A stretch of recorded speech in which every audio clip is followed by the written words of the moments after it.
मुल्ला नसरुद्दीन के कंधे पर हाथ रखा और पूछा, अरे मुल्ला,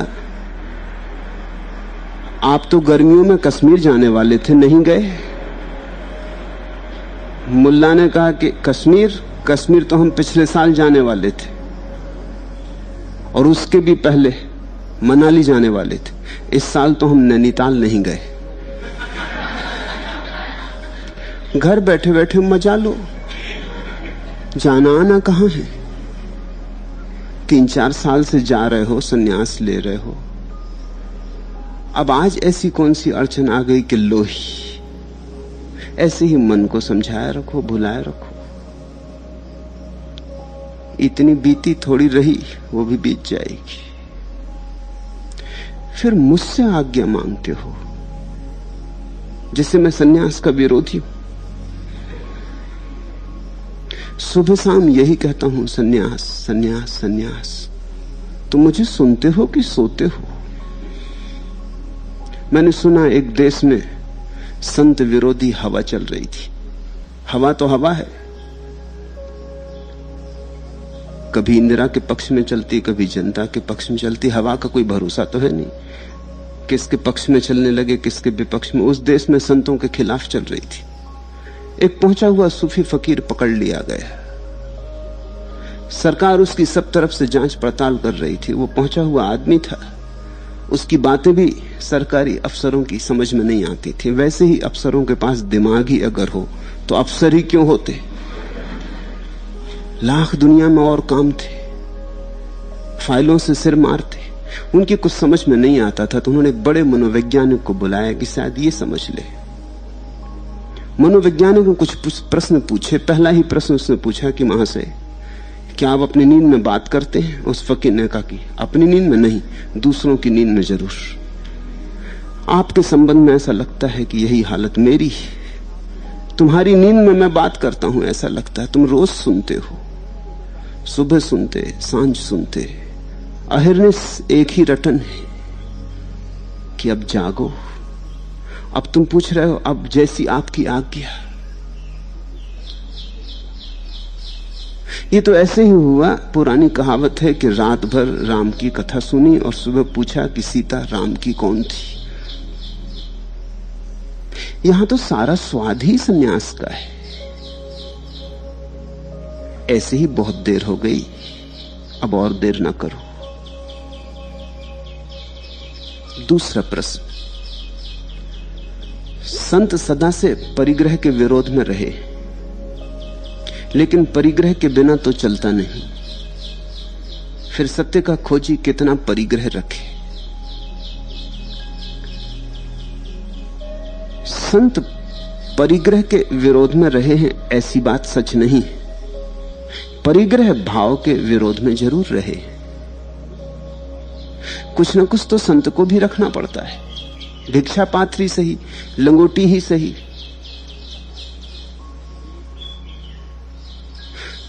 कुछ ना कुछ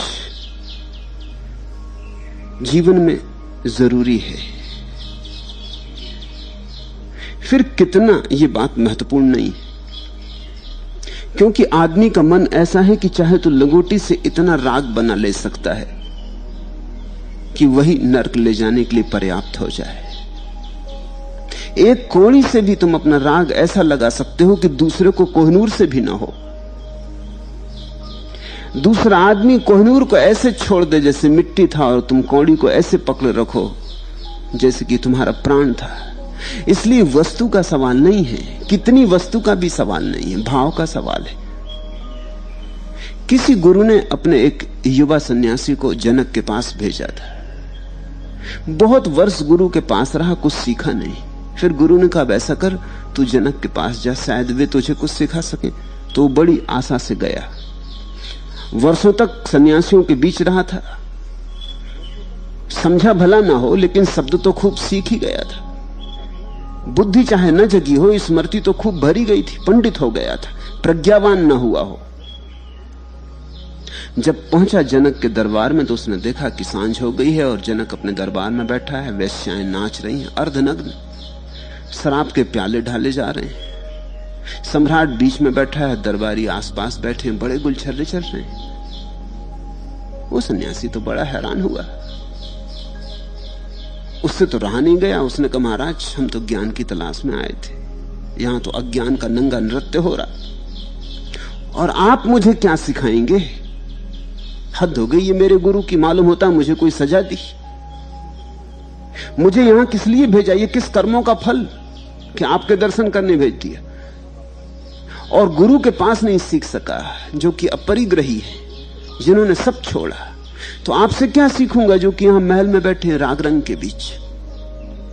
जनक ने कहा महाराज आ गए हैं तो रात तो आतिथ्य ग्रहण करें, सुबह बात होगी। सुबह जनक ने उठाया, पीछे ही बहती नदी में स्नान करने ले गया कि स्नान कर लें, पूजा कर लें, फिर बैठ के सत्संग होगा। फकीर तो भागा भागा था, वो तो जल्दी जाना चाहता था, पर उसने कहा अब सम्राट की बात इंकार भी नहीं की जा सकती। ज्ञानी भला ना हो, अज्ञानी तो पक्का है। इंकार करो, कुछ ज्यादा गड़बड़ करो, नाराज हो जाए, गर्दन उतरवा दे, कुछ भी कर सकता है। सुन लो इसकी, एक आध दिन गुजार लो। दुष्ट संग में पड़ गए। ऐसा सोचता हुआ वो जनक के साथ नदी पर गया। दोनों ने वस्त्र किनारे रखे। जनक के वस्त्र बहुमूल्य थे, हीरे जवाहरात जड़े थे। फकीर की तो एक लंगोटी थी, वो उसने किनारे रख दी। एक लंगोटी पहन के पानी में उतरा। जब दोनों स्नान कर रहे थे तब अचानक फकीर चिल्लाए, अरे देखते हैं आपके महल में आग लगी। बड़ी लपटें उठी, महल धू धू के जल रहा है। जनक ने देखा और उसने कहा हाँ लगी, लेकिन हिला भी नहीं, चला भी नहीं, भागा भी नहीं। फकीर ने कहा आप खड़े कैसे हैं? अरे दौड़ो, बचाओ। तो जनक ने कहा महल है, मेरा क्या? जब आया था तो बिना महल के आया था, जब जाऊंगा तो बिना महल के जाऊंगा। उस फकीर ने कहा तुम्हारी जान हो, मेरी लंगोटी महल के पास ही रखी, मैं तो जला। वो भाग के उसने कहा कि एक ही लंगोटी मेरे पास, वो कहीं खो जाए। तब भागते हुए जब उसने लंगोटी उठाई तब उसे याद पड़ी बात, वस्तु के परिग्रह का सवाल नहीं, भाव का सवाल है। मात्रा की मत पूछो, भाव की पूछो। समझ की पूछो। जीसस के जीवन में उल्लेख है। और तब ईसा जेरोकम के पास आए। नगर सेठ जेरोकम ने मार्ग में अगणित स्वर्ण मुद्राएं बिखरा कर कहा, प्रभु मेरी यह तुच्छ भेंट स्वीकार कीजिए। ईसा ने उस धनराशि के बीच पड़े एक तांबे के सिक्के को उठाकर कहा, यह सबको तू ले जा, जितना मेरे सामर्थ्य में था मैंने ले लिया। इस तांबे के सिक्के का बोझ मुझे अधिक नहीं ढोना पड़ेगा, मैं इसे मल्लाह को दे दूंगा, वह मुझे नदी के पार उतार देगा। उतना, मात्रा की बात पूछते हो तो उतना जितने से नदी पार उतर जाओ। ये कहानी बड़ी मीठी। जेरोकम ने स्वर्ण मुद्राएं बिछा दी रास्तों पर और ईसा से कहा कि आप स्वीकार करें। वो उस समय का बड़े से बड़ा धनी आदमी था जेरोकम, और ईसा ने यहां वहां नजर डाली, भेंट लाया है तो एकदम इंकार भी ना कर सके। एक तांबे का सिक्का उठा लिया और कहा, इतना मेरे लिए पर्याप्त है। सोचा होगा जेरोकम ने, एक तांबे के सिक्के से करोगे क्या? एक तांबे के सिक्के से होता क्या है? पूछा होगा क्या करिएगा? तो जीसस ने कहा कि नदी तो मल्लाह मिलेगा, उसको मैं ये दे दूंगा, वो मुझे नदी के पार उतार देगा। नदी पार उतरने के लिए इतना काफी है, इसका ज्यादा देर तक बोझ मुझे ढोना ना पड़ेगा, बस नदी तक, फिर मल्लाह को दे दूंगा, उस पार हो जाऊंगा। ये बड़ी प्रतीकात्मक कहानी है। ऐसी घटी हो ना घटी हो ये सवाल नहीं, बस इतना ही परिग्रह जितने से इस जीवन की नदी को पार हो जाओ। मगर ध्यान रखना कि असली सवाल भाव का है। तांबे के एक सिक्के को भी तुम इतने जोर से पकड़ ले सकते हो कि वही तुम्हारी फांसी बन जाए। तुमने जितने जोर से पकड़ा उसी में तुम्हारी फांसी है। ढीला पकड़ना, और जैसे ही छोड़ने का मौका आ जाए एक क्षण भी झिझकना मत। और ये भी तुमसे नहीं कह रहा हूं कि आज छोड़ के भाग जाओ, कहां भाग के जाओगे? कहीं तो छप्पर बनाओगे तो तुम्हारा छप्पर कुछ बुरा नहीं है, किन्हीं के साथ तो रहोगे तो तुम्हारी पत्नी बच्चे बुरे नहीं है। कहां जाओगे भागकर? सब जगह संसार है। छोड़ने की दौड़ में मत पड़ना। दो तरह की दौड़ें हैं दुनिया में और दो तरह के पागल हैं दुनिया में। एक और ज्यादा हो जाए इसकी दौड़ में लगे हैं और एक और कम हो जाए इसकी दौड़ में लगे। एक भोगी है, कितना बढ़ जाए। एक योगी है, त्यागी है, इतना और घट जाए। मगर दोनों अतृप्त हैं, जो है उससे अतृप्त है। भोगी कहता और ज्यादा हो तो सुख मिलेगा, त्यागी कहता और कम हो तो सुख मिलेगा। लेकिन जो है उससे दोनों में से कोई भी सुखी नहीं। जिनने पूछा है उनका नाम है भोगीलाल भाई।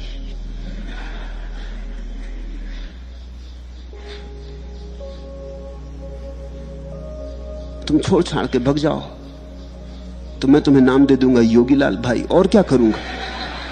मगर तुम ही रहोगे। तुम्हारे भीतर की भाव की बात है। तुम पकड़ते थे पहले, फिर तुम छोड़ने लगोगे। मगर तृप्त तुम तब भी ना होगे।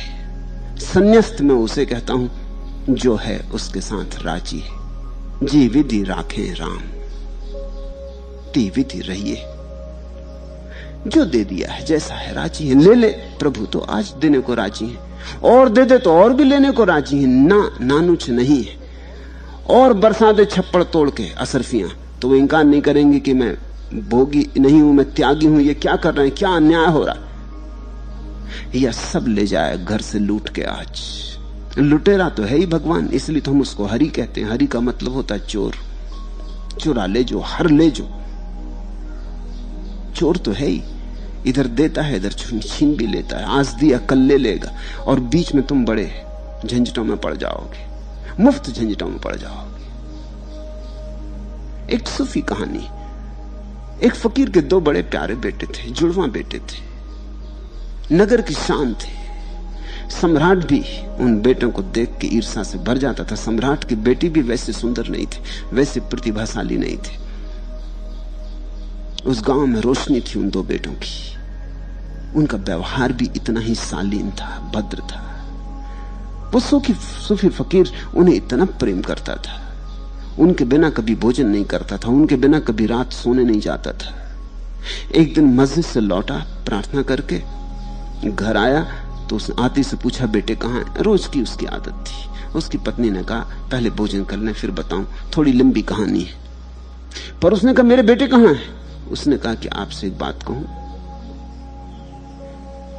20 साल पहले एक धनपति गांव का हीरे जवाहरातों से भरी हुई एक थैली मेरे पास अमानत में रख गया था। आज वापस मांगने आया था, तो मैं उसे दे दूं कि न दूं। फकीर बोला पागल, ये भी कोई पूछने की बात है। उसकी अमानत उसने दी थी, 20 साल उस हमारे पास रही, इसका मतलब ये तो नहीं कि हम उसके मालिक हो गए। तूने दे क्यों ना दी, अब मेरे से पूछने के लिए रुकी है, ये भी कोई बात हुई। उसी वक्त दे देना था, झंझट टलती। तो उसने कहा फिर आप आए, फिर कोई अड़चन नहीं। वो बगल के कमरे में ले गई। वो दोनों बेटे नदी में डूब कर मर गए थे। नदी में तैरने गए थे, डूब गए। उनकी लाशें पड़ी थी, उसने चादर उड़ा दी थी, फूल डाल दिए थे लाशों पर। उसने कहा मैं इसलिए चाहती थी कि आप पहले भोजन कर लें। 20 साल पहले जिस धनी ने ये हीरे जवाहरात हमें दिए थे, आज वो वापस मांगने आया था, और आप कहते हैं कि दे देना था, सो मैंने दे दी। यही भाव है। उसने दिया, उसने लिया। बीच में तुम मालिक मत बन जाना। मालकियत नहीं होनी चाहिए। मिल्कियत कितनी भी हो, मालकियत नहीं होनी चाहिए। बड़ा राज्य हो, मगर तुम उस राज्य में ऐसे ही जीना जैसे तुम्हारा कुछ भी नहीं, तुम्हारा है भी नहीं कुछ। जिसका है उसका है, सबे भूमि गोपाल की। वो जाने, तुम्हें थोड़ी देर के लिए मुख्तियार बना दिया कि संभालो। तुमने थोड़ी देर मुख्तियारी कर ली, मालिक मत बन जाओ। भूलो मत, जिसने दिया है ले लेगा। जितनी देर दिया है धन्यवाद, जब ले ले तब भी धन्यवाद। जब दिया तो इसका उपयोग कर लेना, जब ले ले तो उस लेने की घड़ी का भी उपयोग कर लेना। यही सन्यासी की कला है, यही सन्यास की कला है। न तो छोड़ना है सन्यास, न पकड़ना है सन्यास, न तो भोग न त्याग। सन्यास दोनों से मुक्ति है। सन्यास सभी कुछ प्रभु पर समर्पित कर देने का नाम है। मेरा कुछ भी नहीं तो मैं छोड़ूंगा भी क्या। तो जो है उसका उपयोग कर लेना, और उपयोग में यही ध्यान रहे कि जिससे तुम नदी पार हो सको। तीसरा प्रश्न, आमतौर से आप भीड़ की आलोचना करते, लेकिन भगवान बुद्ध के संघ के समर्थन में आपने गुरजीएफ का हवाला देकर समूह शक्ति को बहुत महत्व दिया। कृपा कर संघ शक्ति, समूह और भीड़ के भेद को समझाइए। ऊपर से भेद दिखाई चाहे न पड़े, भीतर बड़ा भेद होता।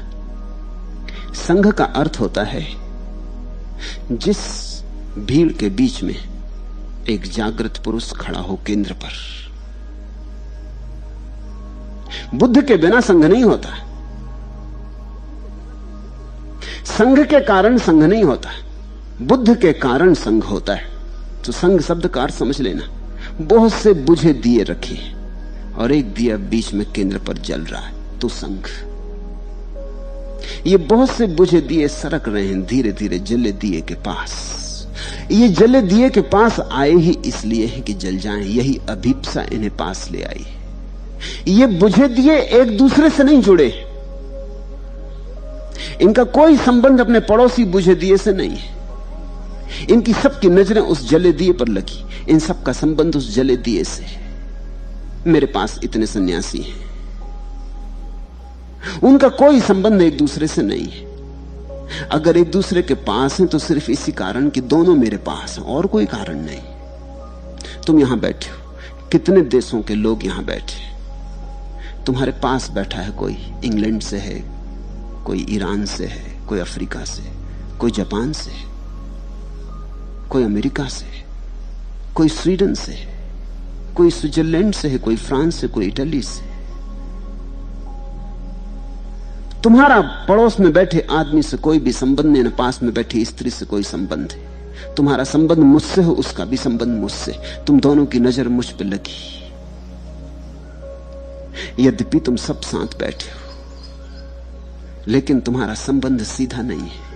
संघ का अर्थ होता है जहां एक जला हुआ दिया है और सब बुझे दियों की नजर जले दिए पर लगी, उस केंद्र की तरफ वे सरक रहे हैं, आहिस्ता आहिस्ता लेकिन सुनिश्चित कदमों से, एक एक इंच लेकिन बढ़ रहे हैं, एक एक बूंद लेकिन जग रहे हैं। जिस क्षण बहुत करीब आ जाएंगी दोनों की बातियां, उस दिन छलांग होगी। जले हुए दिए से ज्योति बुझे दिए में उतर जाएगी, ज्योति से ज्योति जले। जले दिए की ज्योति जरा भी कम नहीं होगी, बुझे दिए की ज्योति जग जाएगी, बुझे को मिल जाएगी, जले की कम न होगी। यही सत्संग है। जो देता है उसका कम नहीं होता, और जिसे मिलता है उसके मिलने का क्या कहना, कितना मिल जाता है। उपनिषद कहते हैं पूर्ण से पूर्ण निकाल लो तो भी पीछे पूर्ण से इस रह जाता है। सत्संग में ये रोज घटता है। ईसावास्य के इस अपूर्व वचन का निर्वचन रोज सत्संग में होता है। सत्संग का अर्थ होता है कोई पूर्ण हो गया है, उससे तुम पूर्ण भी निकाल लो तो भी वो पूर्ण का पूर्ण ही रहता है, वहां कुछ कमी नहीं आती। तुम सूने थे पूरे हो जाते हो, तुम खाली थे भर जाते हो, तुम्हारा पात्र लबालब हो जाता, छलकने लगता है। और ऐसी वैसी छलकन नहीं, ऐसी छलकन कि अब तुमसे कोई पूरा ले ले तो भी तुम खाली नहीं होते। संघ का अर्थ होता है केंद्र पर जागृत पुरुष हो, बुद्ध हो, जिन हो, कोई जिसने स्वयं को जीता और जो स्वयं में जागा, भगवत्ता हो केंद्र पर, तो उसके आसपास जो बुझे हुए लोग इकट्ठे हो जाते हैं, सोए सोए लोग, माना कि सोए हैं लेकिन उनके जीवन में भी जागने का कम से कम सपना तो पैदा हो गया। जागे नहीं है सच, लेकिन जागने का सपना तो पैदा हो गया। जागने की तरफ बढ़ने तो लगे, टटोलने लगे, अंधेरे में टटोल रहे हैं। अभी टटोलने में बहुत व्यवस्था भी नहीं हो सकती, लेकिन आभास मिलने लगे। कभी सुबह देखते ना, नींद टूटी नहीं है, जागे भी नहीं, ऐसी दशा होती। कभी हल्की हल्की नींद भी है अभी, और हल्की हल्की जाग भी आ गई। दूध वाला दूध दे रहा है द्वार पर खड़ा, ये सुनाई पड़ता सा मालूम भी पड़ता है। पत्नी चाय इत्यादि बनाने लगी है कि चौके में, आवाज बर्तनों की सुनाई भी पड़ती। बच्चे स्कूल जाने की तैयारी करने लगे हैं, उनका लड़ाई झगड़ा, उनका कोलाहल भी सुनाई पड़ता है। ये सब सुनाई पड़ता है, और तुम जागे भी नहीं हो और तुम सोए भी नहीं हो। ये बीच की दशा है, जिसको योग में तंद्रा कहा है, जागरण और निद्रा के जो बीच में है दशा।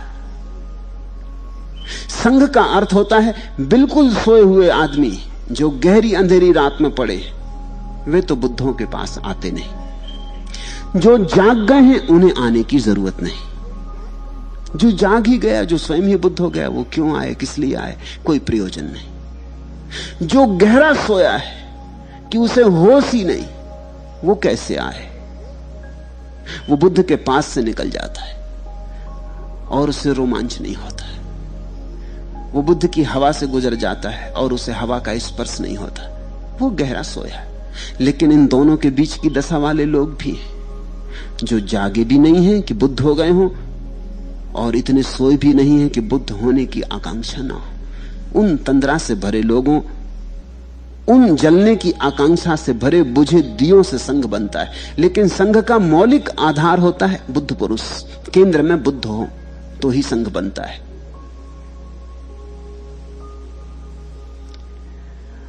दूसरा शब्द है संगठन।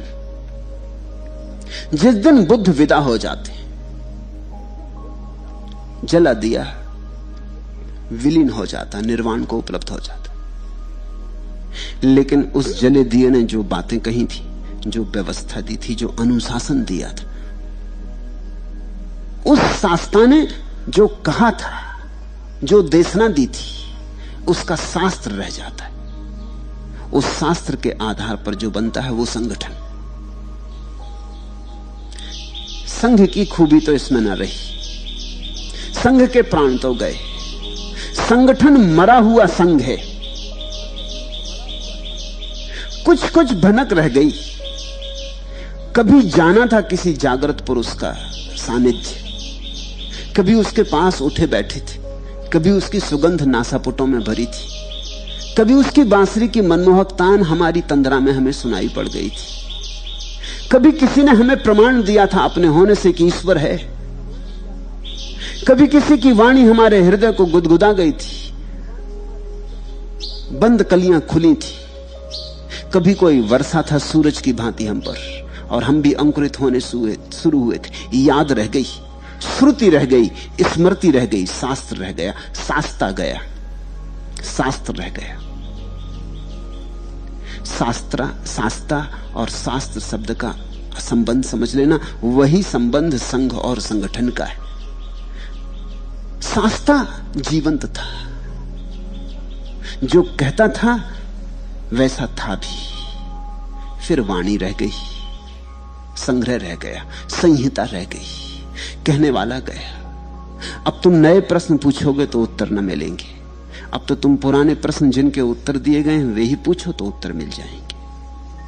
अब नया संवेदन नहीं होता, अब नई वाणी जागृत नहीं होती, अब नई तरंग नहीं उठती, अब नई बांसुरी नहीं बजती। रिकॉर्ड रह गया, शास्त्र यानी रिकॉर्ड।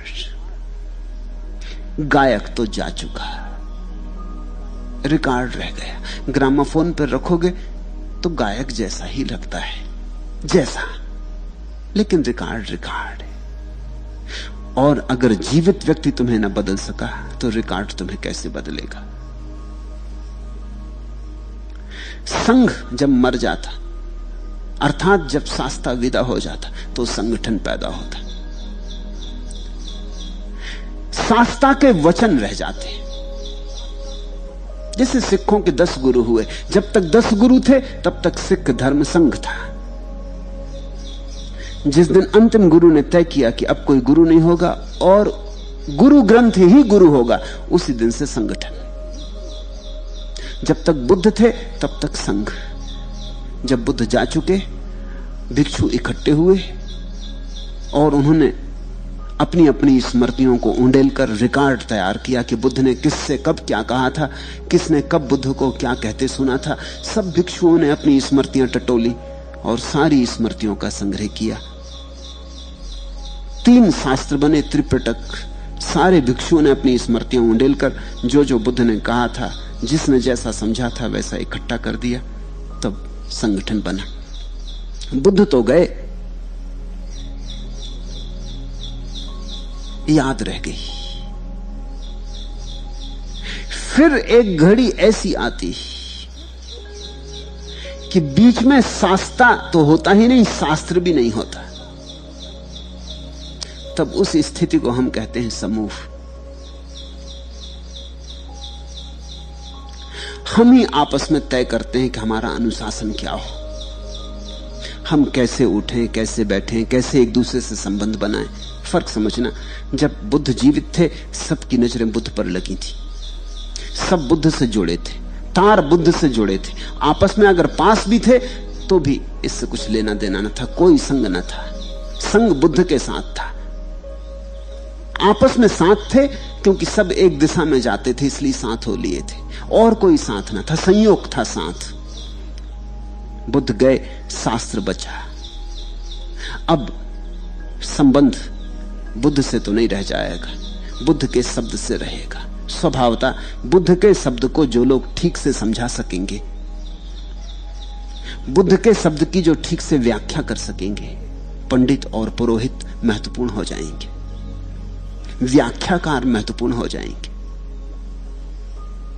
और व्याख्याकार एक नहीं होंगे, अनेक होंगे। बुद्ध के मरते ही बुद्ध का संघ अनेक शाखाओं में टूट गया, टूट ही जाएगा, क्योंकि किसी ने कुछ व्याख्या की, किसी ने कुछ व्याख्या की। अब तो व्याख्या करने वाले स्वतंत्र हो गए। अब बुद्ध तो मौजूद ना थे कि कहते कि नहीं, ऐसा मैंने नहीं कहा, कि मेरे कहने का ऐसा अर्थ है। बुद्ध के मौजूद रहते ये व्याख्याकार सिर भी उठा नहीं सकते थे, क्योंकि जब बुद्ध ही मौजूद हैं तो कौन उनकी सुनेगा कि बुद्ध ने क्या कहा। बुद्ध के हटते ही बड़े दार्शनिक खड़े हो गए, पंडित खड़े हो गए, अलग अलग व्याख्याएं, अलग अलग संप्रदाय बन गए, बड़े भेद, बड़े विवाद। एक ही आदमी की वाणी के इतने भेद, इतने विवाद। और निश्चित ही जिसको जिसकी बात ठीक लगी वो उसके साथ हो लिया। अब बुद्ध से तो संबंध ना रहा, बुद्ध के व्याख्याकारों से संबंध हो गया। बुद्ध तो जागृत पुरुष थे, इसलिए जागृत का और सोए का संबंध हो तो कुछ लाभ होता है। अब ये जो व्याख्याकार हैं, ये इतने ही सोए हुए हैं जितने तुम सोए हुए हो। ये सोए से सोए का संबंध है, तो बनता है संगठन। मगर फिर भी ये जो व्याख्या करते हैं, कम से कम बुद्ध के वचनों की करते हैं। दूर की ध्वनि सही, बहुत दूर की ध्वनि बुद्ध को पुकारे समय हो गया, लेकिन शायद इन्होंने बुद्ध की बात सुनी थी, उसको विकृत भी कर लिया होगा, उसको काटा छांटा भी होगा, तोड़ा मरोड़ा भी होगा, फिर भी कुछ बुद्ध की बात तो उसमें शेष रह ही जाएगी, कुछ रंग तो रह ही जाएगा। तुम इस बगीचे से गुजर जाओ, घर पहुंच जाओ, बगीचा दूर रह गया, वृक्ष दूर रह गए, फूल दूर रह गए, फिर भी तुम पाओगे तुम्हारे वस्त्रों में थोड़ी सी गंध चली आई। वस्त्र याद दिलाएंगे कि बगीचे से होकर गुजरे हो। थोड़े रंगे रह गए तो संगठन, जब ये रंग भी खो जाता है, जब व्याख्याकारों की भी व्याख्या होने लगती, जब व्याख्याकार भी मौजूद नहीं रह जाते जिन्होंने बुद्ध को देखा, सुना, समझा, अब इनको सुनने समझने वाले व्याख्या करने लगते हैं, तो फिर बहुत दूरी हो गई। तब स्थिति हो जाती समूह की। अब तो सोए सोए अंधे अंधों का मार्ग दिखाने लगते। समझो कि बुद्ध के पास आंख थी, बुद्ध के व्याख्याकारों के पास कम से कम चश्मा था। ये जो व्याख्याकारों के व्याख्याकार हैं, इनके पास चश्मा भी नहीं। ये ठीक तुम जैसे अंधे हैं, शायद तुमसे ज्यादा कुशल हैं बोलने में, शायद तुमसे ज्यादा कुशल हैं तर्क करने में, शायद तुमसे अच्छी इनकी स्मृति है, शायद तुमसे ज्यादा इन्होंने अध्ययन किया है, पर और कोई भेद नहीं है, चेतनागत कोई भेद नहीं है। इतना भी भेद नहीं कि ये बुद्ध के सानिध्य में रहे हो, इतना भी भेद नहीं है। तो समूह फिर एक ऐसी समय भी आता जब ये भी नहीं रह जाते, जब कोई व्यवस्था नहीं रह जाती, व्यवस्था मात्र जब शून्य हो जाती और जब अंधे एक दूसरे से टकराने लगते, उसका नाम भीड़। इन चार शब्दों का अलग अलग अर्थ है। संघ, शास्ता जीवित है, संगठन, शास्ता की वाणी प्रभावी है, समूह, शास्ता की वाणी भी खो गई, लेकिन अभी कुछ व्यवस्था शेष है, भीड़ व्यवस्था भी गई, अब सिर्फ अराजकता है। मैं संघ के पक्ष में हूं, संगठन के पक्ष में नहीं। समूह के तो होऊंगा कैसे, भीड़ की तो बात ही छोड़ो।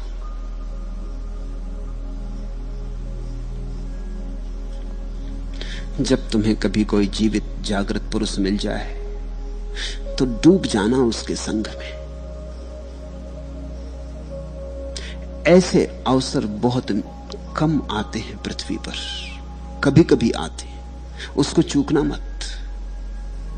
उसको चूके तो बहुत पछताना होता है, और फिर पछताने से भी कुछ होता नहीं। फिर पछताए होत का जब चिड़िया चुग गई खेत, फिर सदियों तक लोग रोते।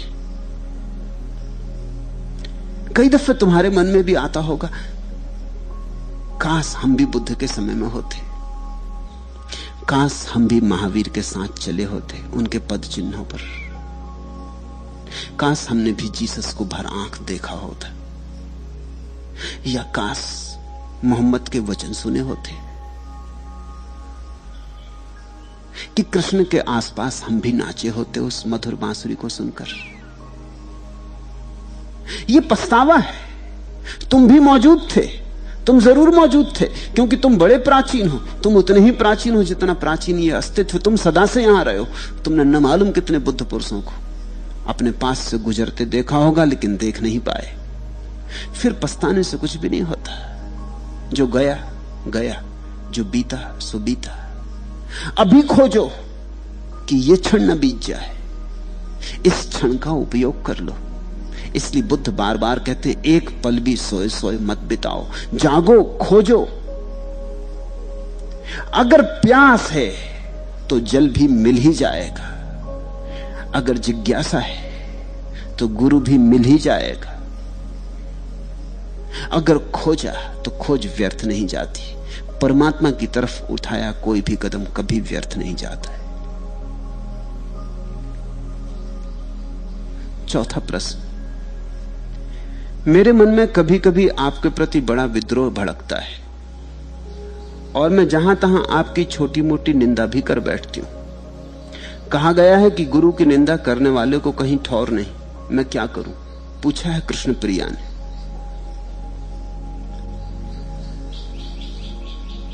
जहां तक कृष्ण प्रिया को मैं समझता हूं, इसमें कुछ गलतियां हैं प्रश्न में, वो ठीक कर दूं। कहा, मेरे मन में कभी कभी आपके प्रति बड़ा विद्रोह उठता है। ऐसा मुझे नहीं लगता। मुझे तो लगता है विद्रोह स्थायी भाव है। कभी कभी शायद मेरे प्रति प्रेम उमड़ता हो, लेकिन कभी कभी विद्रोह उमड़ता है, ये बात सच नहीं। विद्रोह तुम्हारी स्थायी दशा है। और वो जो कभी कभी प्रेम उमड़ता है, वो इतना न्यून है कि उसके होने न होने से कुछ बहुत फर्क पड़ता नहीं।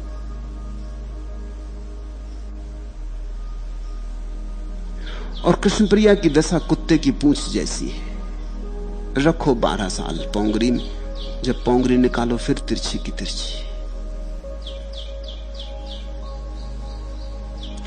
कभी कभी मुझे भी लगता है कि शायद कृष्ण प्रिया के संबंध में मुझे भी निराश होना पड़ेगा।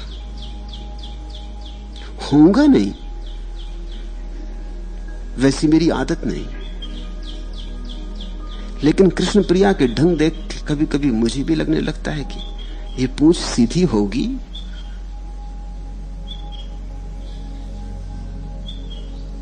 ये भी मुझे ख्याल आता है कि कृष्ण प्रिया ये पूंछ तिरछी रहे, इसमें मजा भी ले रही, इससे विशिष्ट हो जाती, इससे लगता है कुछ खास है, औरों जैसी नहीं है। खास होने के लिए कोई और अच्छा ढंग चुनो, ये भी कोई खास होने का ढंग है।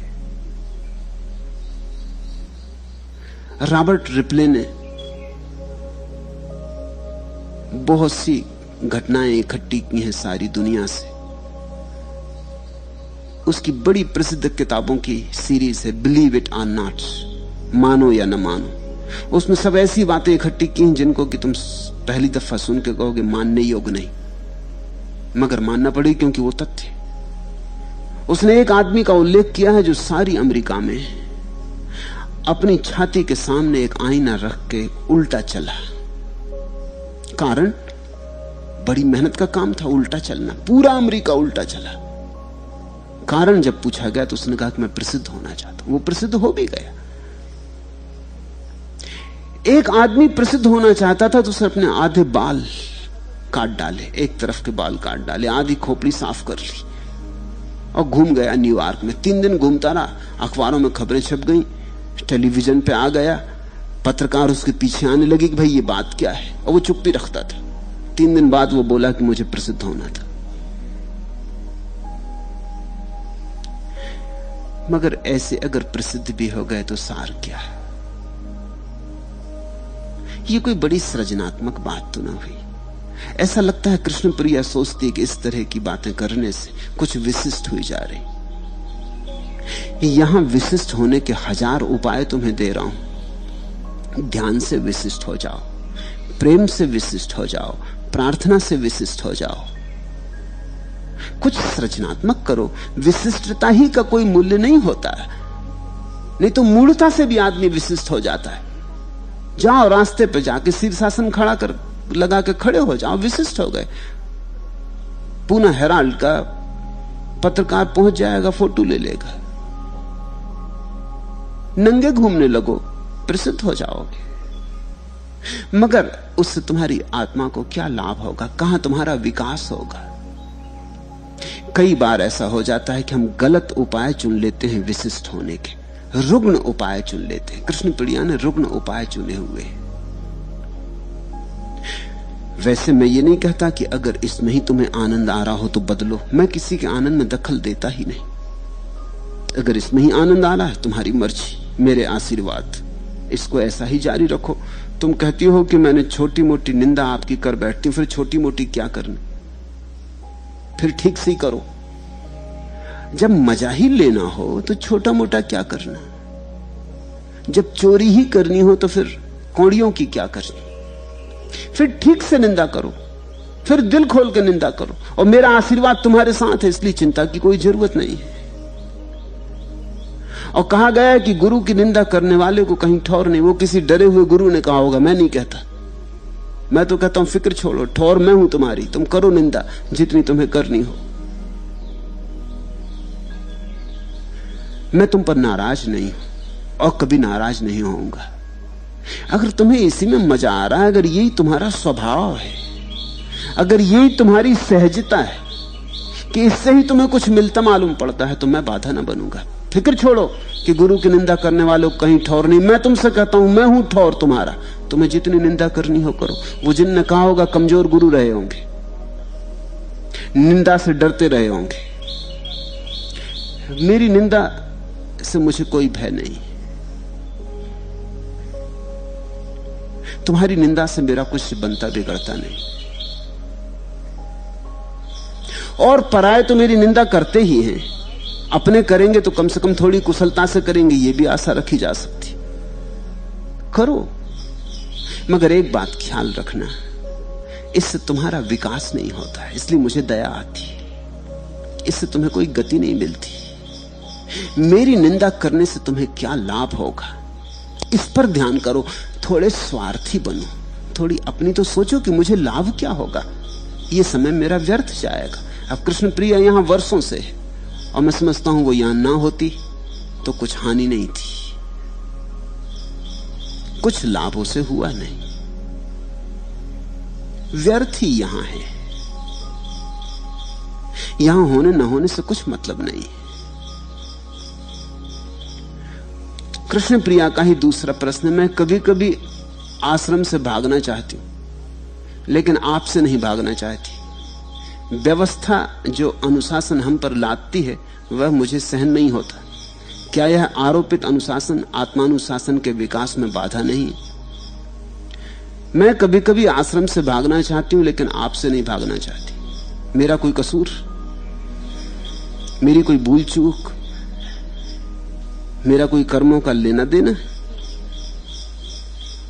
और फिर अगर मुझसे नहीं भागना चाहती तो कोई अड़चन नहीं, मुझे अपने हृदय में रखो और कहीं भी रहो। ये आश्रम भी तुम भाग जाओगी तो इतना ही प्रसन्न होगा जितनी तुम प्रसन्न होगी। तुम्हारे होने से यहां कोई भी प्रसन्न नहीं है, ये ख्याल में ले लो। तुम खुद ही प्रसन्न नहीं हो तो कोई और कैसे प्रसन्न होगा? तुम यहां हो के अगर प्रसन्न हो तो ही कोई दूसरा तुम्हारे होने से प्रसन्न हो सकता है। प्रसन्नता तुम्हारे भीतर से प्रकट होती। तुम अगर आनंदित हो तो ही इस आश्रम के वासी तुम्हारे होने से आनंदित होंगे। अगर तुम दुखी हो और परेशान हो और यहां तुम्हें भला नहीं लगता तो तुम्हारे कारण यहां कोई प्रसन्न नहीं है। तुम्हारी बड़ी कृपा होगी तुम चली जाओ तो। कोई तुमसे कह भी नहीं सकता कि तुम चली जाओ, कोई तुमसे कह भी नहीं रहा है, लेकिन अगर तुम्हारे मन में ये बार बार बात उठती है तो तुम कृपा करो। तुम कोई युगांडा की प्रेसिडेंट तो हो नहीं, इदी अमीन तो हो नहीं कि पूरा इंग्लैंड कह रहा कृपा करके आप ना आए, मगर वो सज्जन है कि जा ही रहे हैं। इंग्लैंड ने उनको खबर भेजी कि कॉमनवेल्थ की सभा में हम आपका स्वागत करने में असमर्थ हैं, मगर वो जा ही रहे। कोई तुमसे कहता नहीं कि तुम भाग जाओ, कोई तुम्हें रोक भी नहीं रहा, ख्याल रखना।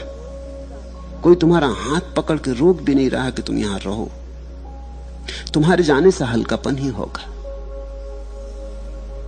और तुम जो जगह भरे हो वहां कोई दूसरा आदमी विकसित होने लगेगा।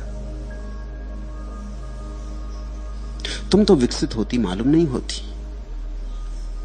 तुम्हारा होना ना होना बराबर है। मैं नहीं कह रहा हूं कि चली जाओ, मैं इतना ही कह रहा हूं कि अगर तुम्हारे मन में ये भागने का भाव बार बार उठता है तो इस भाव को सुनो, इसका अनुकरण करो। ये तुम्हारी ही अंतरात्मा की आवाज है, कौन जाने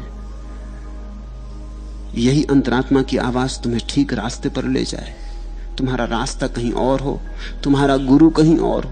रही मेरी बात, सो मुझे तुम अपने हृदय में रखना जहां भी रहो, और जहां भी रहो छोटी मोटी या बड़ी जैसी निंदा बने करते रहना। मुझे तुम माफ न कर सकोगी ये मुझे मालूम है, इसलिए जहां रहो वहीं जो काम यहां करती हो वहां करना। उसमें अड़चन क्या है? मेरे पास रह के कर ही क्या रही हो? यहां छोटी मोटी निंदा करती हो, कहती हो, मैं कहती हूं बड़ी भी करो। पूना रही कि पटना, पटना में चलाना यही काम, तो मेरे से तो संग साथ बना ही रहेगा। आश्रम तुमसे मुक्त हो जाएगा, तुम आश्रम से मुक्त हो जाओगे। ख्याल रखो, आश्रम में जो व्यवस्था है वो मेरे निर्देश से है। जिनका मुझसे लगाव है वे उस व्यवस्था को स्वीकार करेंगे।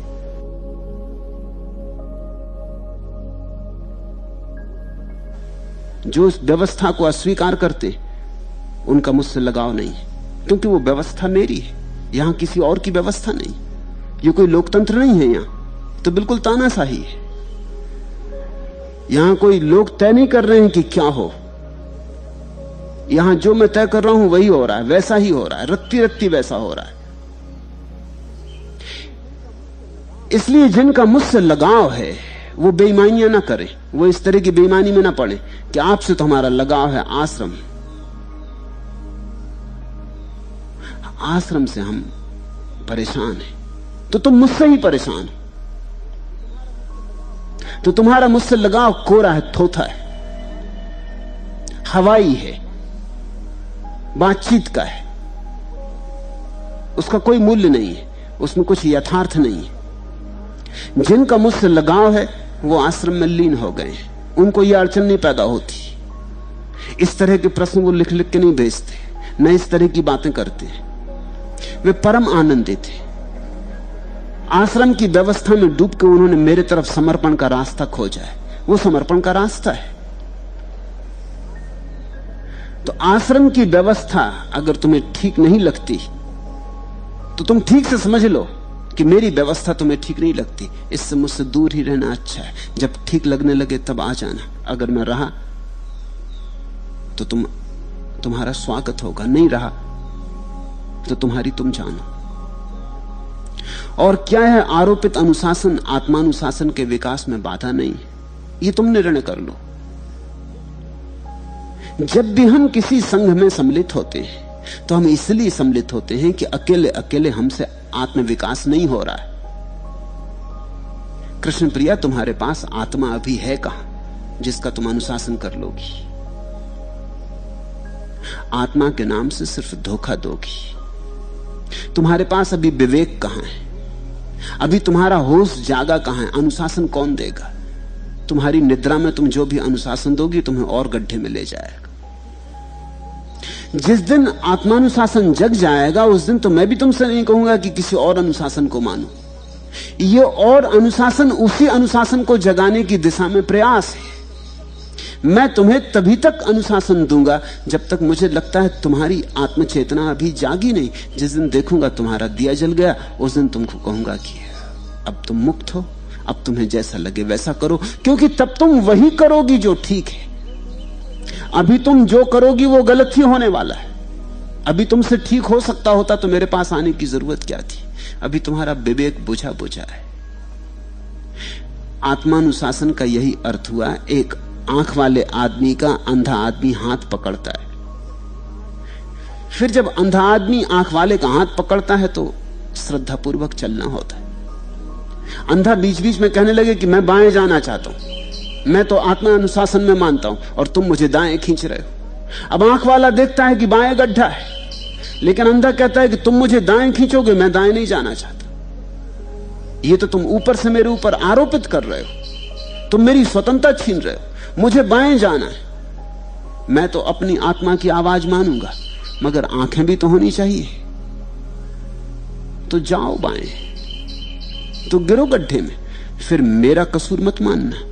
ये बड़ी मुश्किल की बात है। अगर गड्ढे में गिरोगी तो मेरा कसूर कि भगवान मौजूद थे, मैं उनके पास थी, उन्होंने क्यों ध्यान न दिया। अगर मैं ध्यान दूं तो तुम्हारे आत्मानुशासन में बाधा पड़ती। तुम तय कर लो। अगर इस संघ के हिस्से होकर रहना है तो ये आत्मानुशासन इत्यादि की बातें छोड़ दो। तुम अभी आत्मवान नहीं हो, इसलिए तुम कोई आत्मानुशासन देने में समर्थ नहीं हो। अभी तुम अपने सब इस अहंकार की घोषणा को बंद करो। ये सिर्फ अहंकार की घोषणा है, आत्मा की नहीं। आत्मा अभी है कहां? आत्मा जग जाए इसलिए सारा अनुशासन दे रहा हूं। जिस दिन जग जाएगी उस दिन मैं तुमसे खुद ही कहूंगा कि कृष्ण प्रिया अब तू जा, औरों को जगा।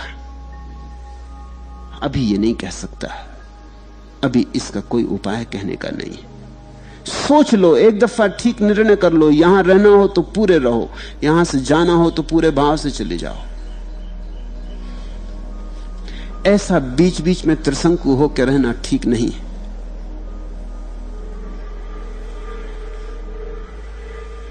पांचवा प्रश्न, पश्चाताप का आध्यात्मिक विकास में क्या मूल्य है? पश्चाताप और पश्चाताप में फर्क है। एक तो पश्चाताप होता है जो व्यर्थ की चिंता है। तुम लौट लौट के पीछे देखते हो और सोचते हो ऐसा न किया होता, वैसा किया होता, ऐसा हो जाता, ऐसा ना होता तो अच्छा होता। ये पश्चाताप जो है ये व्यर्थ का रुदिन है। जो दूध गिर गया और बिखर गया फर्श पर, अब इसको इकट्ठा नहीं किया जा सकता, और ये इकट्ठा भी कर लो तो पीने के काम का नहीं। जो गया गया, उसी घाव को खुजलाते रहना बार बार किसी मूल्य का नहीं। अगर तुम्हारा पश्चाताप से यही अर्थ हो कि पीछे लौट लौट कर देखना और रोना और बिसूरना और कहना कि ऐसा न किया होता तो अच्छा था, मगर जो हो गया हो गया, अब उसको नहीं करने का कोई भी उपाय नहीं। अतीत में कोई बदलाहट नहीं की जा सकती, इसे स्मरण रखो। ये एक बुनियादी सिद्धांत है। अतीत में कोई बदलाहट नहीं की जा सकती। जैसा हो गया अंतिम रूप से हो गया। अब इसमें न तो तुम एक लकीर जोड़ सकते, ना एक लकीर घटा सकते। अब ये हमारे हाथ में नहीं रहा, ये बात हमारे हाथ से सरक गई, ये तीर हमारे हाथ से निकल गया, इसे अब तर्कस में वापस नहीं लौटाया जा सकता। इसलिए रोने से तो कोई सार नहीं है। अगर तुम्हारा पश्चाताप का यही अर्थ हो, जो कि अक्सर होता है, लोग कहते हैं पछता रहे, खूब पछता रहे, ऐसा नहीं करते, फलां को गाली दे दी, ना देते, ये लॉटरी की टिकट खरीदने का मन था और यही नंबर की टिकट मिल रही थी और ना खरीदी, आज लखपति हो गए होते कि इस घोड़े पर लगा दिया होता दांव, कि ऐसा कर लिया होता, कि वैसा कर लिया होता, कि इस बार जनता की टिकट पर खड़े ही हो गए होते। अतीत को तुम अगर बार बार सोचते हो, इससे कुछ लाभ नहीं है, इसके कारण नुकसान है, क्योंकि इसके कारण तुम भविष्य को नहीं देख पाते और वर्तमान को नहीं देख पाते, तुम्हारी आंखें धुएं से भरी रहती। अतीत को तो जाने दो,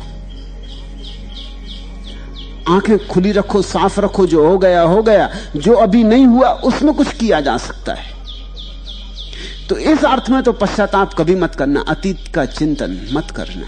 लेकिन एक पश्चाताप का और भी अर्थ होता है कि अतीत से सीख ली, अतीत के अनुभव को निचोड़ा, अतीत से ज्ञान की थोड़ी किरण पाई, जो अतीत में हुआ है उसको ऐसी नहीं हो जाने दिया, जो भी हुआ उससे कुछ पाठ लिए, उस पाठ के अनुसार आगे जीवन को गति दी, उस पाठ के अनुसार अगले कदम उठाए। ये छोटी सी कहानी सुनो। एक सूफी संत थे, बड़े ईश्वर भक्त, 5 दफे नमाज पढ़ने का उनका नियम था। एक रोज थके मांदे थे, सो गए। जब नमाज का वक्त आ गया तो किसी ने आकर उन्हें जगाया, हिला के कहा, उठो उठो, नमाज का वक्त हो गया। वे तत्काल ही उठ बैठे और बड़े कृतज्ञ हुए।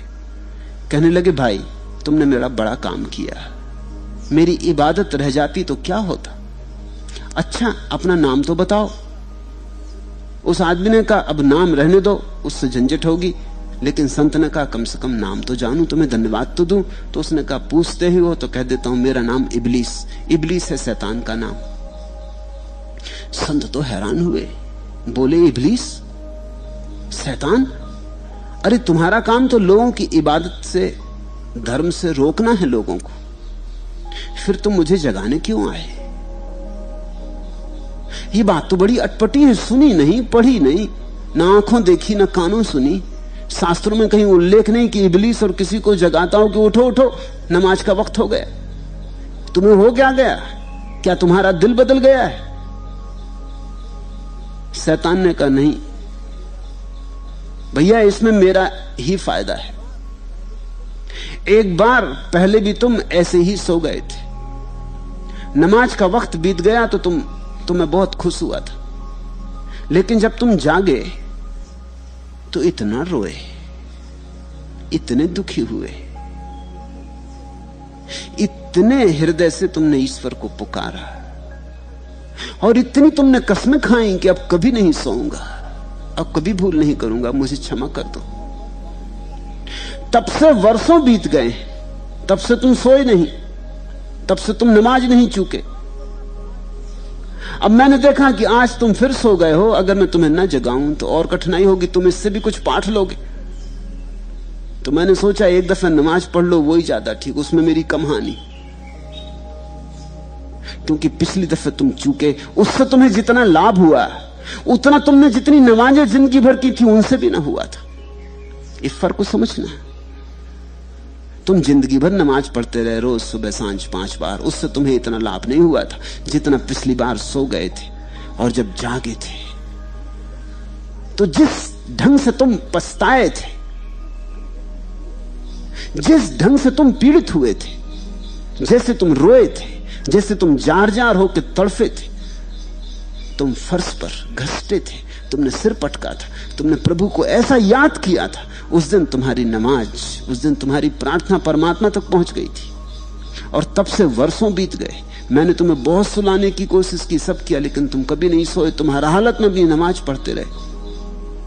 आज तुम सो गए थके मांदे, मैं डरा कि कहीं आज फिर तुम सोए रहे, तब तो तुम पता नहीं कितना लाभ ले लोगे उस प्रायश्चित्त से, उस पश्चाताप से।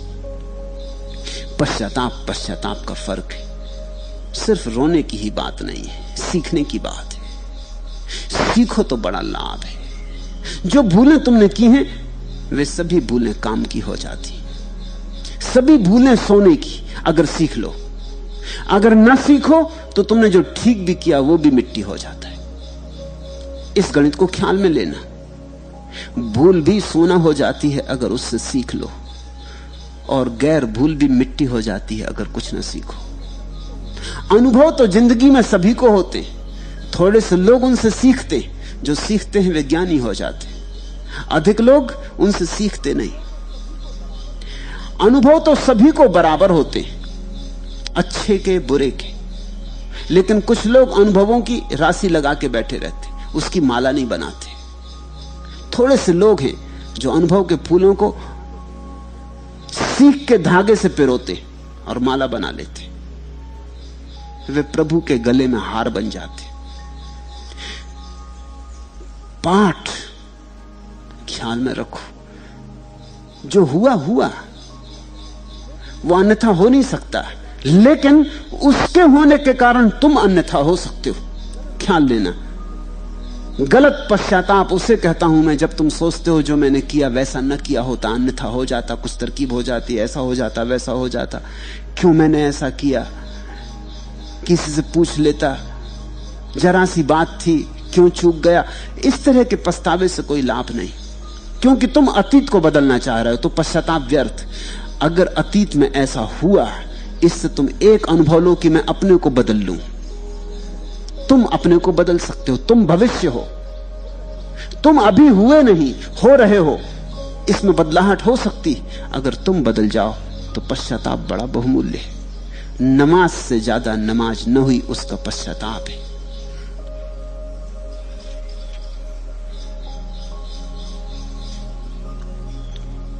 छठवां प्रश्न, भगवान बुद्ध ने आनंद से कहा कि स्थान बदलने से समस्या हल होने वाली नहीं, फिर आप क्यों बार बार स्थान बदल रहे हैं? पहली तो बात, भगवान बुद्ध एक स्थान पर 2-3 सप्ताह से ज्यादा नहीं रहते थे। मैं एक एक जगह 4-4, 5-5 साल टिक जाता हूं। सो ये तुम दोष मुझ पे न लगा सकोगे कि मैं बार बार स्थान क्यों बदल रहा हूं। भगवान बुद्ध तो जिंदगी भर बदलते रहे, लेकिन उन्होंने भी समस्या के कारण नहीं बदला, और मैं भी समस्या के कारण नहीं बदल रहा हूं। जब आनंद ने कहा उनसे कि हम दूसरे गांव चले चलें क्योंकि इस गांव के लोग गालियां देते, तो उन्होंने नहीं बदला, इस कारण नहीं बदला। उन्होंने कहा इस कारण बदलने से क्या सार। इसका मतलब यह मत समझना कि वो स्थान नहीं बदलते थे, स्थान तो बदलते ही थे, बहुत बदलते थे, लेकिन इस कारण उन्होंने कहा स्थान बदलना गलत है। उस स्थान से भी बदला उन्होंने, आखिर गए उस जगह से, लेकिन तब तक ना गए जब तक ये समस्या बहुत कांटे की तरह चुभ रही थी और भिक्षु बदलना चाहते थे, तब तक नहीं गए। जब भिक्षुओं ने उनकी बात सुन ली और समझ ली और भिक्षु राजी हो गए और धैर्यपूर्वक प्रतीक्षा करने लगे, जब भिक्षुओं के मन में यह बात ही ना रही कि कहीं और चले, तब चले गए, मगर वो समस्या के कारण नहीं गए। मैं भी समस्या के कारण नहीं बदलता, समस्या तो सब जगह बराबर है। सच तो बात यह है कि जहां 2, 4, 5 साल रह जाओ वहां समस्याएं कम हो जाती,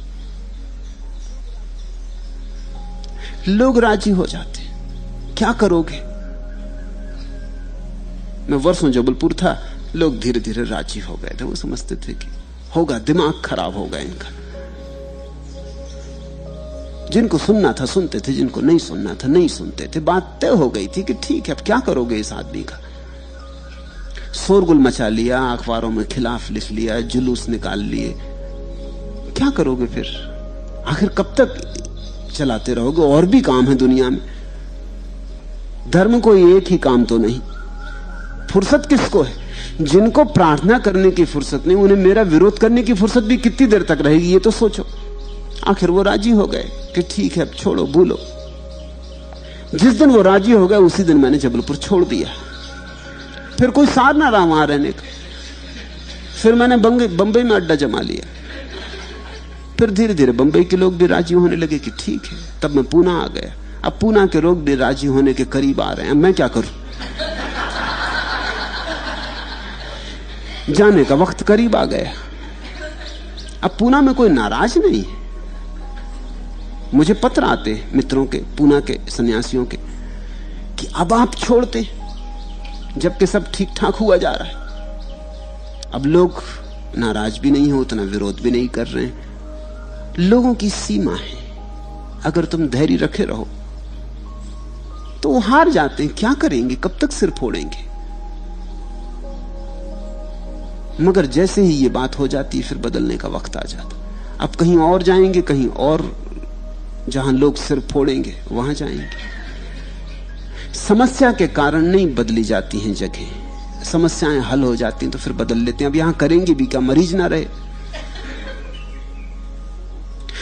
जितने लोगों को लाभ हो सकता था उन्होंने लाभ ले लिया। जो अभागे हैं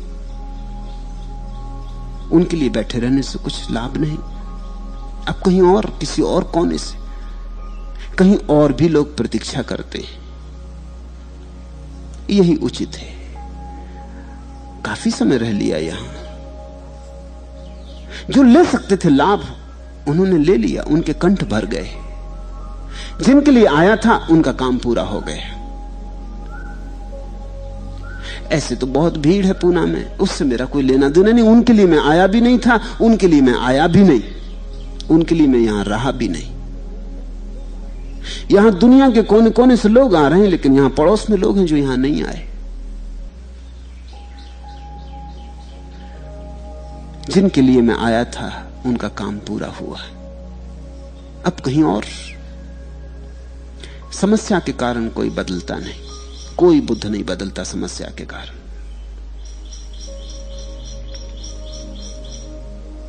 सातवां प्रश्न, मैंने सुना है कि अपात्र व्यक्तियों को सन्यास की दीक्षा नहीं दी जाती है, ऐसा क्यों? क्या अपात्र सद्गुरु की करुणा के हकदार नहीं है? इस छोटी सी कहानी को समझो। अंगार ऋषि की आहुतियों का घी पिया और हव्य के अंगार ने ऋषि की आहुतियों का घी पिया और हव्य के रस चाटे। कुछ देर बाद वो ठंडा होकर राख हो गया और कूड़े की ढेरी पर फेंक दिया गया। ऋषि ने जब दूसरे दिन नए अंगार पर आहुति अर्पित की तो राख ने पुकारा, क्या आज मुझसे रुष्ट हो महाराज? ऋषि की करुणा जाग उठी और उन्होंने पात्र को पहुंचकर एक आहुति राख को भी अर्पित की। तीसरे दिन ऋषि जब नए अंगार पर आहुति देने लगे तो राख ने गुर्रा कर कहा, अरे तू वहां क्या कर रहा है? अपनी आहुतियां यहां क्यों नहीं लाता? ऋषि ने शांत स्वर में उत्तर दिया, ठीक है राख, आज मैं तेरे अपमान का ही पात्र, क्योंकि कल मैंने मूर्खतावश तुझे अपात्र में आहुति अर्पित करने का पाप किया था। अपात्र को भी सद्गुरु तो देने को तैयार होता है, लेकिन अपात्र लेने को तैयार नहीं। अपात्र का मतलब ही यह होता है कि जो लेने को तैयार नहीं, तो देने से ही थोड़ी कुछ हल होता है। मैं देने को तैयार हूं, अगर तुम लेने को तैयार ना हो तो मेरे देने का क्या सार होगा? तुम जब तक तैयार नहीं हो तुम्हें कुछ भी नहीं दिया जा सकता। स्थूल चीजें नहीं दी जा सकती तो सूक्ष्म की तो बात ही छोड़ दो। मैं कोई स्थूल चीज तुम्हें भेंट दूं, फूलों का एक हार भेंट दूं और तुम फेंक दो, स्थूल चीज भी नहीं दी जा सकती। तो सूक्ष्म, मैं तुम्हें संन्यास दूं, मैं तुम्हें ध्यान दूं, मैं तुम्हें प्रेम दूं, तुम उसे भी फेंक दोगे। अपात्र का अर्थ ख्याल रखना, अपात्र का अर्थ यह है जो लेने को तैयार नहीं, जो पात्र नहीं है अभी, जो अभी पात्र बनने को राजी नहीं है। पात्र का अर्थ होता है जो खाली है और भरने को तैयार है। अपात्र का अर्थ होता है जो बंद है और भरने से डरा है और खाली ही रहने की जिद किए है। फिर अगर अपात्र को दो तो वो फेंकेगा, और अपात्र को अगर दो तो वो दुर्व्यवहार करेगा, हीरों के साथ कंकड़ पत्थरों जैसा दुर्व्यवहार करेगा।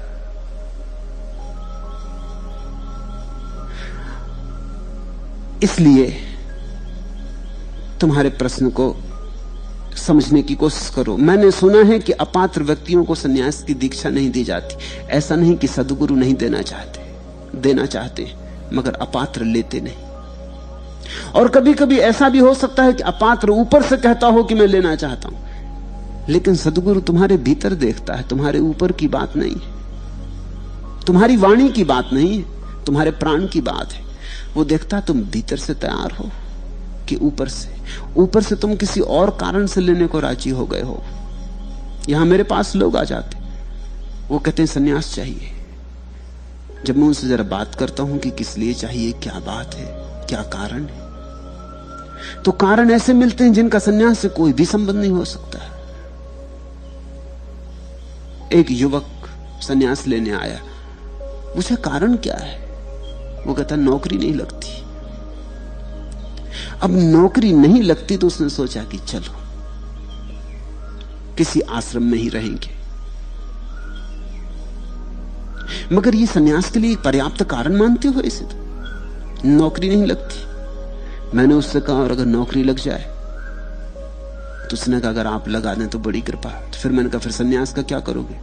उन्होंने कहा अगर नौकरी लगवा दें तो फिर सन्यास की कोई जरूरत ही नहीं। मैं तो आए इसलिए हूं कि अब कहीं लगती नहीं, ठोकरें खा खा के परेशान हो गया। रोजगार दफ्तरों के सामने खड़े खड़े सुबह से सांझ हो जाती, नौकरी लगती नहीं। लगवा दें आप तो फिर क्या जरूरत सन्यास की? अब बात सीधी साफ है, कोई बीमार है, सोचता है शायद सन्यास। एक स्त्री अपने बेटे को लेके आ गई, वो बचपन से ही पागल है, मस्तिष्क उसका विकसित नहीं हुआ, इसको सन्यास दे दे। वो उसे घसीटती है, इसे सन्यास दे दे। मैं उससे पूछता हूं इसको लेना? वो कहती इसको तो कुछ होश ही नहीं, ये क्या लेगा देगा। तो मैंने कहा तू इसे क्यों पीछे पड़ी? तो वो कहती शायद सन्यास से इसकी बुद्धि ठीक हो जाए, शायद इसका मस्तिष्क खराब है। चिकित्सक तो हार गए, मनोवैज्ञानिक कहते हैं कुछ हो नहीं सकता, इसमें बुद्धि के तंतु ही नहीं है, तो शायद। अब इस तरह सन्यास नहीं घटता। सन्यास इस जगत की सबसे अनूठी घटना है। संगीत सीख सकता है अपात्र अगर थोड़ी मेहनत करे, कविता भी रच सकता है अपात्र अगर थोड़ी भाषा पर मांझे, तुकबंदी साधे। नाच भी सीख सकता है, लंगड़ा भी नाच सीख सकता है अगर थोड़ा अभ्यास करे। लेकिन सन्यास तो सर्वांग सौंदर्य है, सन्यास तो आखिरी बात है, सन्यास तो आखिरी समन्वय है, सन्यास तो समाधि है। इस पर तो जो सारे जीवन को निछावर करते वे भी अगर पाले तो धन्यभागी है। तो तुम पूछते हो कि सुना है मैंने अपात्र व्यक्तियों को सन्यास की दीक्षा नहीं दी जाती।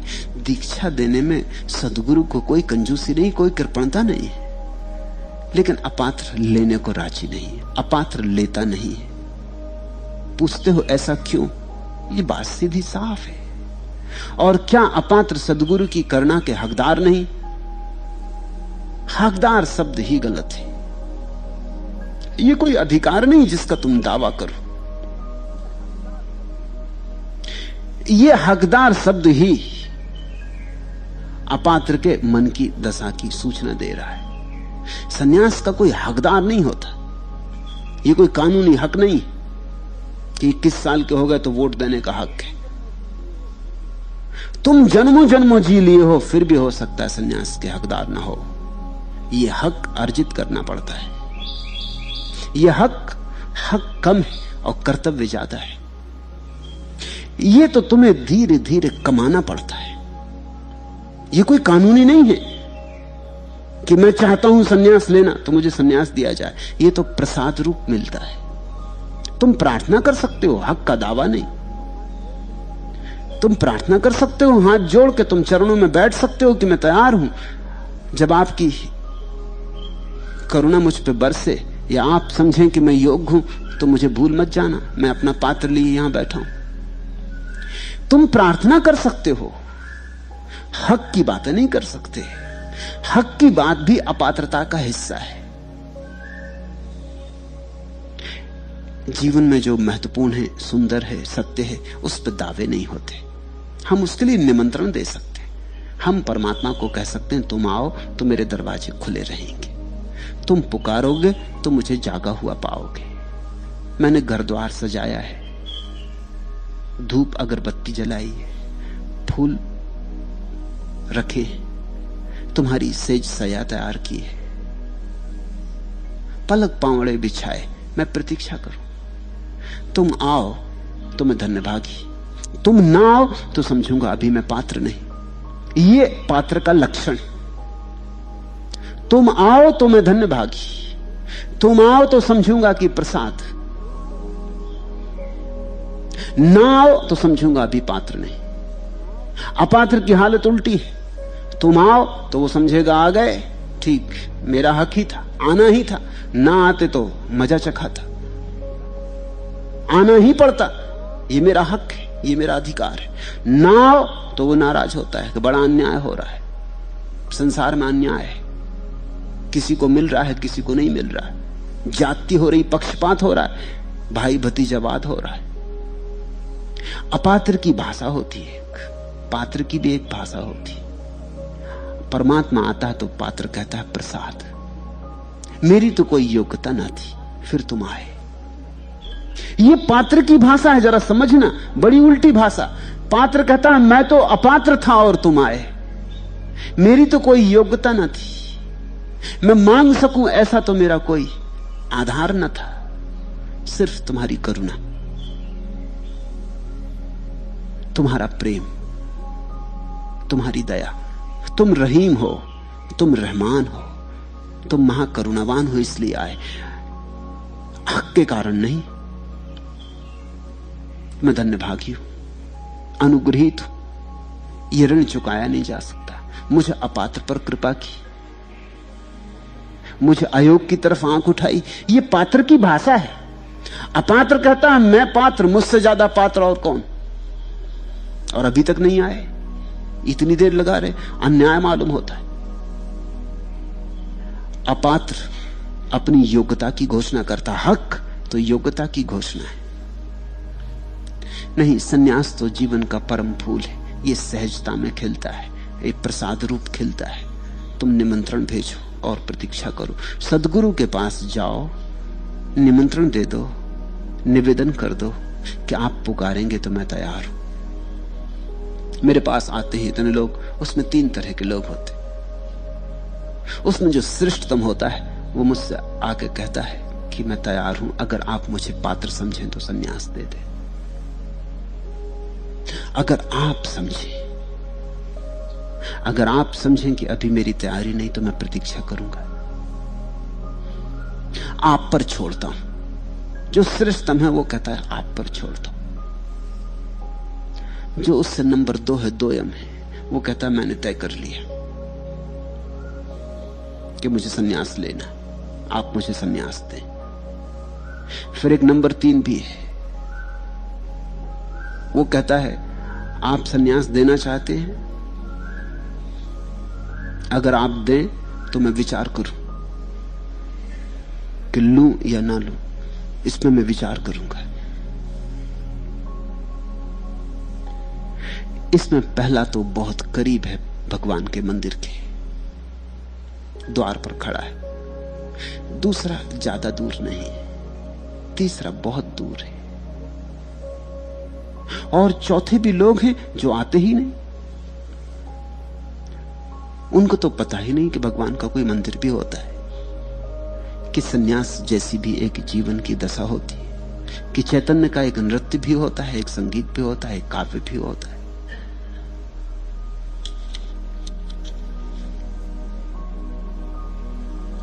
आठवां प्रश्न, क्या बुद्ध के पूर्व भी और बुद्ध हुए हैं और क्या बुद्ध के बाद भी और बुद्ध हुए हैं?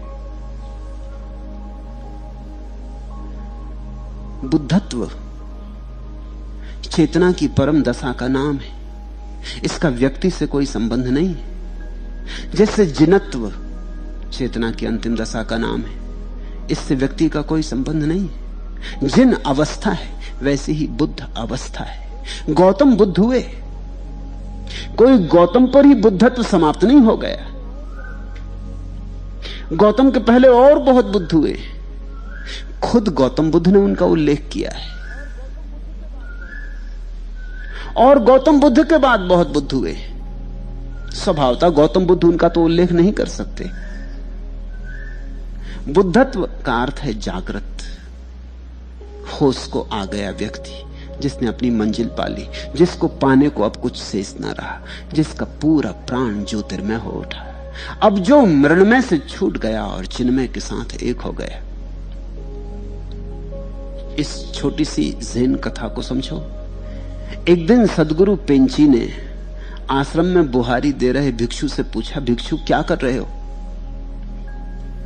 भिक्षु बोला, जमीन साफ कर रहा हूं बनते। सदगुरु ने तब एक बहुत ही अद्भुत बात पूछी। ज़ेन फकीर इस तरह की बातें पूछते भी है। पूछा, यह बुहारी देना तुम बुद्ध के पूर्व कर रहे हो या बुद्ध के पश्चात? अब ये भी कोई बात है, बुद्ध को हुए हजारों साल हो गए। अब ये सदगुरु जो स्वयं बुद्धत्व को उपलब्ध है, ये बुहारी देते इस भिक्षु से पूछता है कि ये बुहारी देना तुम बुद्ध के पूर्व कर रहे हो या बुद्ध के पश्चात? प्रश्न पागलपन का लगता है, मगर परमहंसों ने कई बार पागलपन की बातें पूछी, उनमें बड़ा अर्थ है। जीसस से किसी ने पूछा है कि आप अब्राहम के संबंध में क्या कहते हैं? अब्राहम यहूदियों का परम पिता, वो पहला पैगंबर यहूदियों का। इस बात की बहुत संभावना है कि अब्राहम राम का ही दूसरा नाम है, अब्राम का। अब सिर्फ आदर सूचक है, जैसे हम श्री राम कहते हैं ऐसे अब्राम, अब्राम से अब्राहम बना, इस बात की बहुत संभावना है। लेकिन अब्राहम पहला प्रोफेट है, पहला पैगंबर, पहला तीर्थंकर है यहूदियों का, मुसलमानों का, ईसाइयों का। उससे तीनों धर्म पैदा हुए। तो किसी ने जीसस से पूछा कि आप अब्राहम के संबंध में क्या कहते हैं? तो जीसस ने कहा, मैं अब्राहम के भी पहले हूं। हो गई बात पागलपन की। जीसस कहां हजारों साल बाद हुए, लेकिन कहते हैं मैं अब्राहम के भी पहले हूं। इस ज़ेन सदगुरु पेंची ने इस भिक्षु से पूछा, ये बुहारी देना तुम बुद्ध के पूर्व कर रहे हो या बुद्ध के पश्चात? पर भिक्षु ने जो उत्तर दिया वो गुरु के प्रश्न से भी गजब का है। भिक्षु ने कहा, दोनों ही बातें, बुद्ध के पूर्व भी और बुद्ध के पश्चात भी, बोथ बिफोर एंड आफ्टर। गुरु हंसने लगा, उसने पीठ थपथपाई। इसे हम समझें, बुद्ध को हुए हो गए हजारों वर्ष।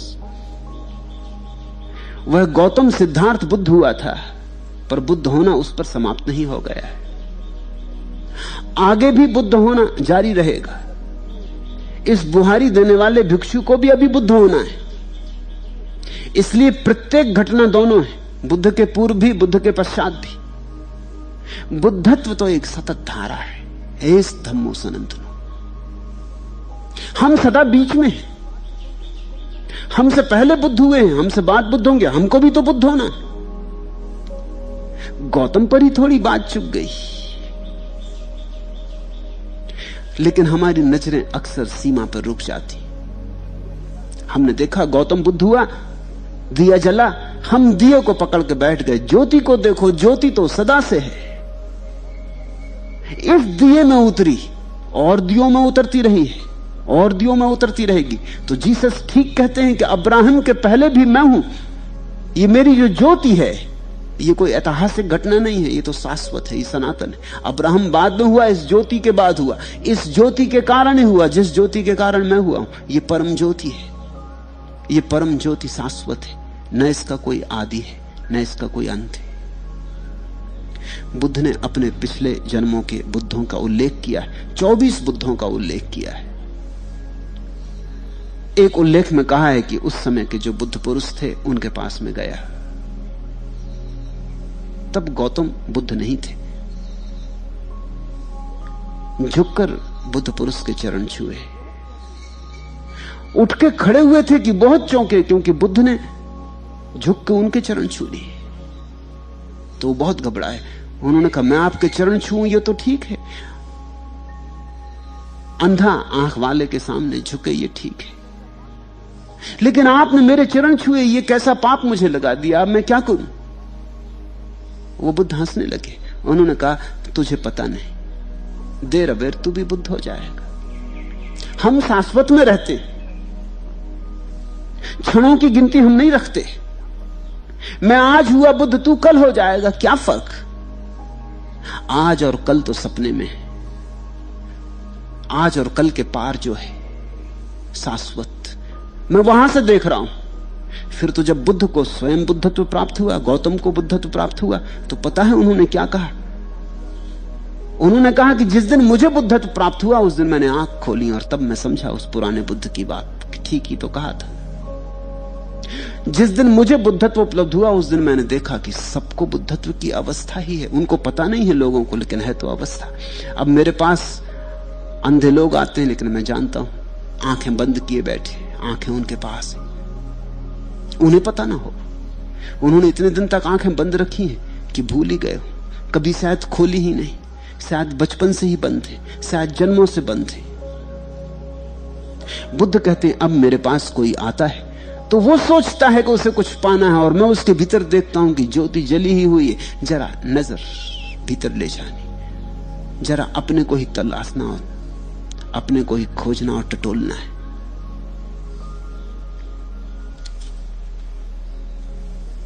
और आखिरी प्रश्न, सत्य की खोज का अंत कहां है? सत्य का अर्थ ही होता है अनंत। सत्य की खोज का कोई अंत नहीं होता। सत्य की खोज का प्रारंभ तो होता है, अंत नहीं होता। यात्रा शुरू तो होती है, पूरी नहीं होती, पूरी हो नहीं सकती, क्योंकि पूरी अगर यात्रा हो जाए तो उसका अर्थ होगा कि सत्य भी सीमित है। तुम आ गए आखिरी सीमा पर, फिर उसके पार क्या होगा? नहीं, सत्य असीम है। यही तो हमने बार बार अनेक अनेक ढंगों से कहा है। परमात्मा अनंत है, असीम है, अपार है, उसका विस्तार विराट है। जैसे तुम सागर में उतर जाओ तो सागर में उतर गए, ये तो सच है, लेकिन पूरे सागर को थोड़ी तुमने पा लिया। अभी सागर बहुत शेष है, तुम तैरते रहो, सागर शेष है और शेष है। तुम जितना पार करते जाओ उतना पार करते जाओ, सागर शेष है। फिर सागर तो शायद चुक भी जाए। हमारे सागर बहुत बड़े हैं, लेकिन बहुत बड़े तो नहीं, चुक ही जाएंगे। अगर कोई तैरता ही रहे तो दूसरा किनारे भी आ जाएगा। परमात्मा का कोई दूसरा किनारा नहीं, परमात्मा का कोई किनारा ही नहीं है, इसलिए असीम कहते हैं। सत्य असीम है, अनंत है, इसलिए सत्य की खोज का अंत नहीं, कोई अंत नहीं होता। इस छोटी सी घटना को समझो। अमेरिका का एक बहुत बड़ा मनीषी हुआ, जॉन डेवी। वो कहा करता था, जीवन जीवन में रुचि का नाम है। जिस दिन वह गई कि जीवन भी चला गया। सत्य की खोज में रुचि है। सत्य में उतना सवाल नहीं है जितना खोज में। मजा मंजिल का नहीं है, यात्रा का है। मजा मिलन का कम है, इंतजारी का है। इस जॉन डेवी से उसकी 90वीं वर्षगांठ पर बातचीत करते समय एक डॉक्टर मित्र ने कहा, फिलोसफी दर्शन, दर्शन में रखा क्या है? बताइए, आप ही बताइए, दर्शन में रखा क्या है? उस डॉक्टर ने पूछा। डेवी ने शांतिपूर्वक कहा, दर्शन का लाभ है उसके अध्ययन के बाद पहाड़ों पर चढ़ाई संभव हो जाती है। डॉक्टर ने समझा नहीं, फिर भी उसने कहा, अच्छा मान लिया सही कि दर्शन का यही लाभ है कि पहाड़ों पर चढ़ाई संभव हो जाती है, लेकिन पहाड़ों पर चढ़ने से कौन सा लाभ है? डेवी हंसा और बोला, लाभ यह है कि एक पहाड़ पर चढ़ने के बाद दूसरा ऐसा ही पहाड़ दिखाई पड़ना आरंभ हो जाता। जिस पर चढ़ना कठिन प्रतीत होता है, उसके पार होने पर तीसरा, उसके पार होने पर चौथा, और जब तक यह क्रम है और चुनौती है तब तक जीवन है। जिस दिन चढ़ने को कुछ शेष नहीं, आकर्षण, चुनौती नहीं, उसी दिन मृत्यु घट जाएगी, और मृत्यु नहीं है, जीवन ही है। एक पहाड़ तुम चढ़ते हो, शायद तुम इसी आशा में चढ़ते हो कि अब चढ़ गए, बस आखिरी आ गया, अब इसके पार कुछ नहीं, अब तो आराम करेंगे, चादर ओढ़ कर सो जाएंगे। पहाड़ पर चढ़ते हो, तब पाते हो कि दूसरा पहाड़ सामने प्रतीक्षा कर रहा है, इससे भी बड़ा, इससे भी विराट, इससे भी ज्यादा स्वर्णमयी।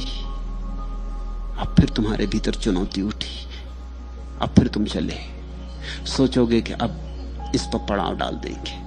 जिस दिन शिखर पर पहुंचोगे, शिखर पर पहुंच के ही आगे का दिखाई पड़ता, उसके पहले दिखाई नहीं पड़ता, तब दिखाई पड़ता और बड़ा पहाड़, मणि कांचनों से चमकता है, रुकना मुश्किल है। ऐसे पहाड़ के बाद पहाड़, सत्य की खोज, अनंत खोज, यात्रा है, और ऐसी यात्रा कि कभी समाप्त नहीं होती। समाप्त नहीं होती, ये शुभ भी है। समाप्त हो जाए तो जीवन समाप्त हो गया। हम अनंत के यात्री हैं।